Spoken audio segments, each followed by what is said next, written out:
Hey everyone, Jeff Mackerlin here, and today I'm going to show you how you can make every note work as long as you do it right.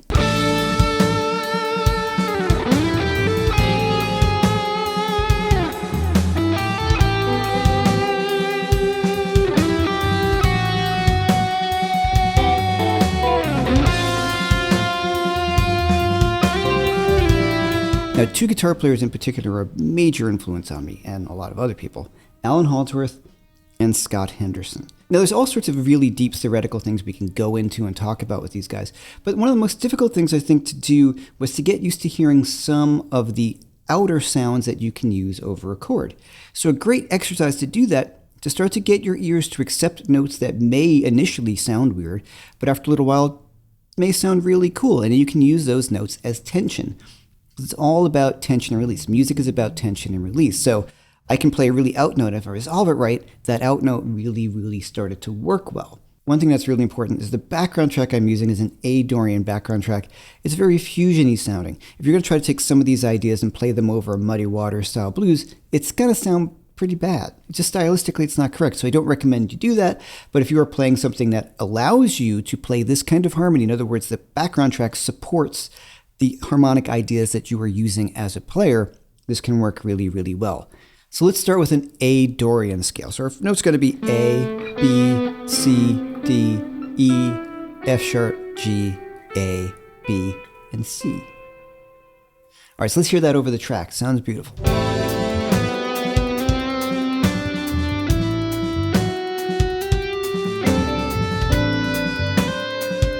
Just to let you know, you can get this play-along track for free using the link above or below. And I also have my free Arpeggios Unlocked mini course and ebook, and that is for free using the link above or below. Okay, so nothing really surprising there, but one thing you should do if you're not used to playing an A Dorian scale is do what I just did. Play each note, listen to it, add some vibrato, make some music out of it. The next thing we can start to do is to think about using a chromatic scale. Now, what a chromatic scale is, it contains all the notes on the fingerboard.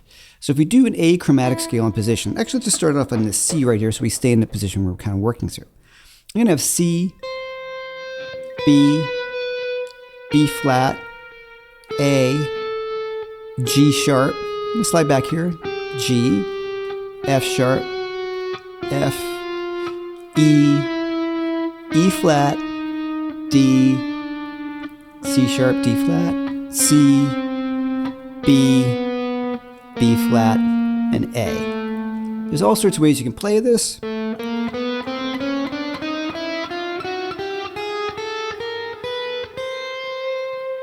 Now, if I were to play that as a scale on its own, you can use something like chromatic lines, like it could sound cool in its effect. But the first thing I would suggest you do is to just do what I did with the A Dorian scale, but do it with the chromatic scale. So let's take a listen. I'm going to play each note of the chromatic scale, and we're going to hear it over the track and see what we think about each of those sounds.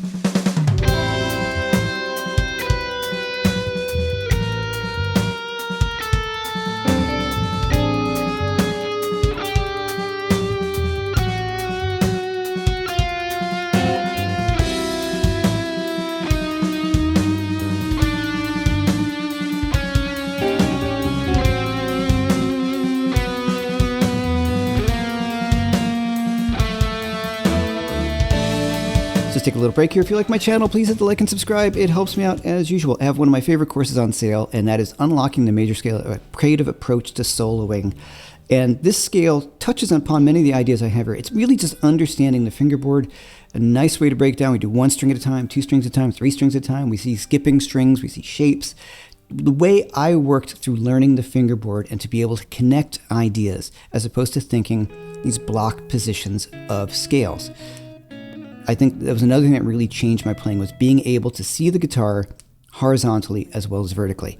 That is on sale using a special link above or below. Let's get back to the video. Okay, so you could automatically hear that some of those notes sound perfect and some of them don't sound so perfect. The ones that sound the best are going to be the chord tones. I'm playing it over an A minor 7 vamp, right? So the notes of an A minor 7 chord are going to sound the most harmonious. But there are some notes that sounded really great to me. There's that B, which is a 9. Love that sound. You have the F sharp, which is a 6. Awesome sound. Now the D, which is the 4, Kind of gives us a nice A minor 11. That's a pretty sound. Usually wants to resolve to a chord tone, right? So those notes I don't think are too unusual, part of the A Dorian scale. Now the interesting notes are going to be this B flat, which we call a flat 9. So let's hear how that sounds over the top. It's going to sound really kind of rubby. But if I add it in, watch.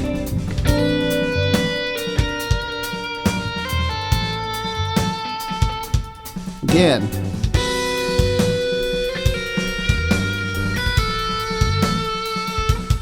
Try something else. Even kind of straight down.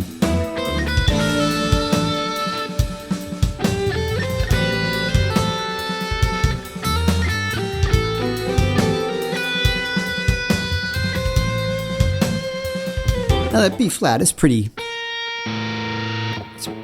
tense, but it works great. If you notice, it sits in between two scale tones, right? The B and the A. So that B flat. I can have a line like that, so I'm thinking Dorian.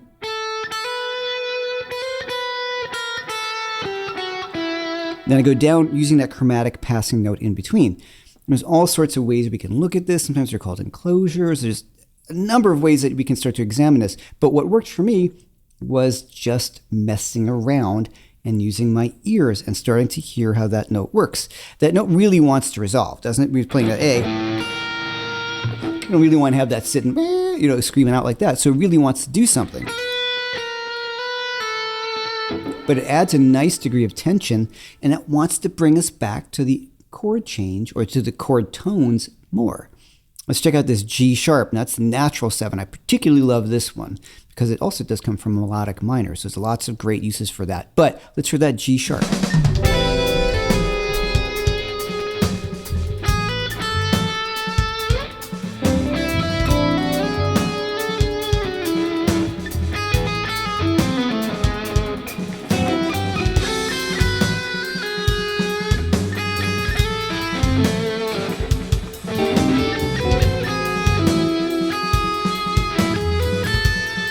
Now, of course, I'm overusing it on purpose so you can hear it, but that G sharp is really pulling like an E major chord to that A minor resolution. So the G sharp to me is a really awesome note. You can also use it as a chromatic passing note. Right, but suddenly to me when I played that G natural, that sounded a bit weird. I kind of preferred the sound of the G sharp. It's a very, very common note to use on chord progressions such like this, if you're playing a fusion thing or a jazzy thing, to use that raised 7th as one of your really useful notes. All right, so as we keep going down, we know the G works, that's from our scale. F sharp works, that's from our scale. Now we have this F natural. But did you hear that already? I was just playing and you heard.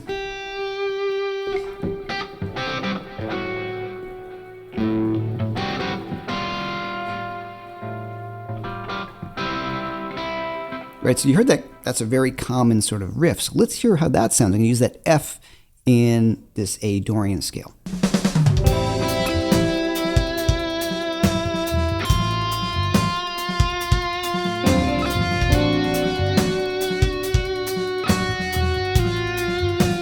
You heard that.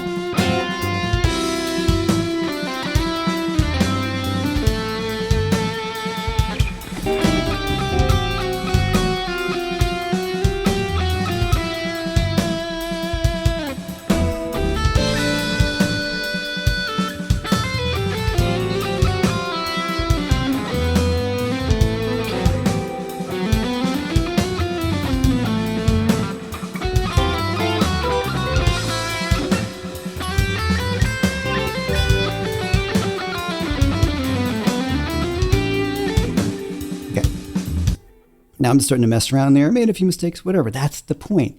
You are just messing around and see what you come up with. The next one is my E flat. That's the blue note. So that's a great sound. Let's hear that. You should probably be kind of familiar with that.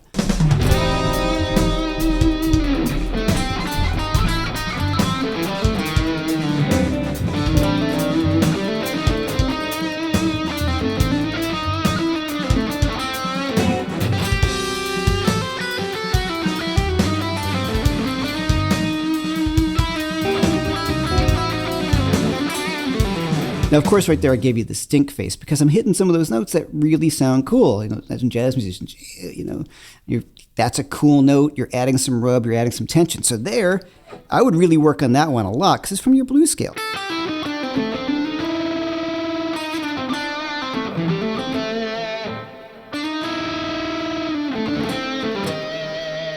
And really just practice sitting on that note.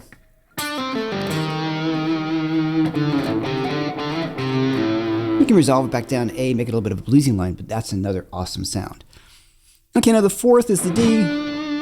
Not super exciting.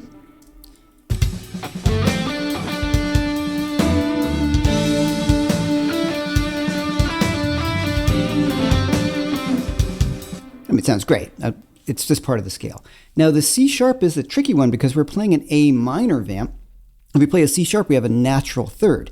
Now, this is where it's really important that the band is playing something that will allow you to play a C sharp. It's probably the one you have to be most careful of. I mean, some of those notes are pretty out there, like that B flat.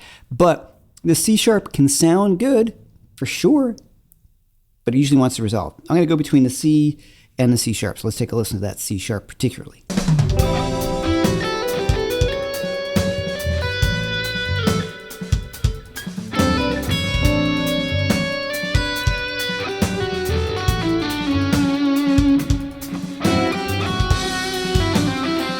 C, C sharp. How about that D?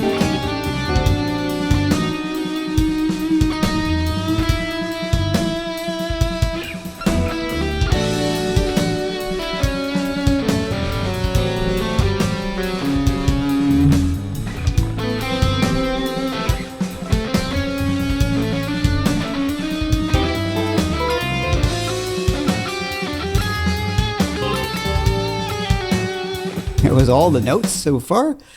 Here, that C sharp can sound really interesting. I'm going to make all those faces, of course. I always remember the Scott Henderson instructional video from when I was younger. He would play some of those out notes and he'd just look at the camera and do that.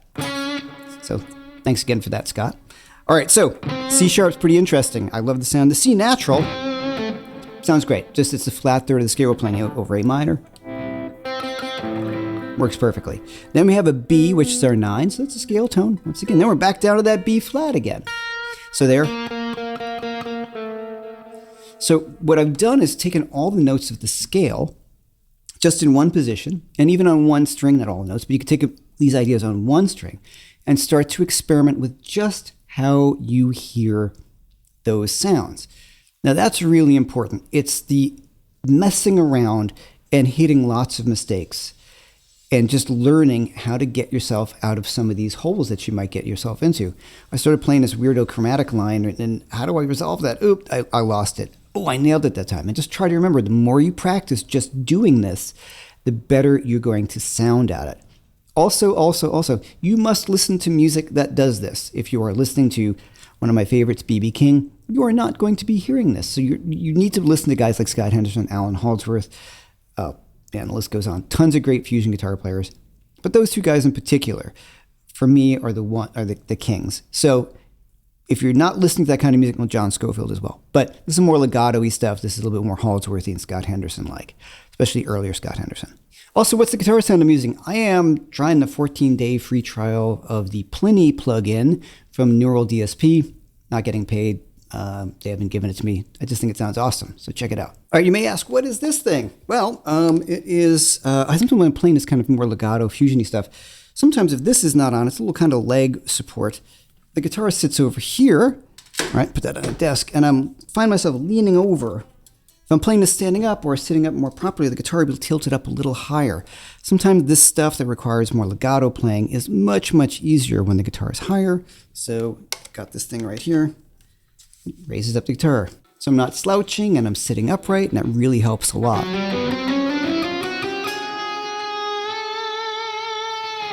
So I've been really enjoying this. Once again, thank you so much for checking this out. I really appreciate it. If you like this kind of content, more the fusion-y stuff, let me know as well. I really love doing it. It gives me something fun to talk about that I grew up with such a passion for. Don't forget also my course, Unlocking the Major Scale, Creative Approach to Soloing and Learning the Fingerboard, is on sale using the link above or below. I think it would be really helpful if you're feeling kind of stuck. All right, until the next time, I am Jeff Mackerman, and I will see you then.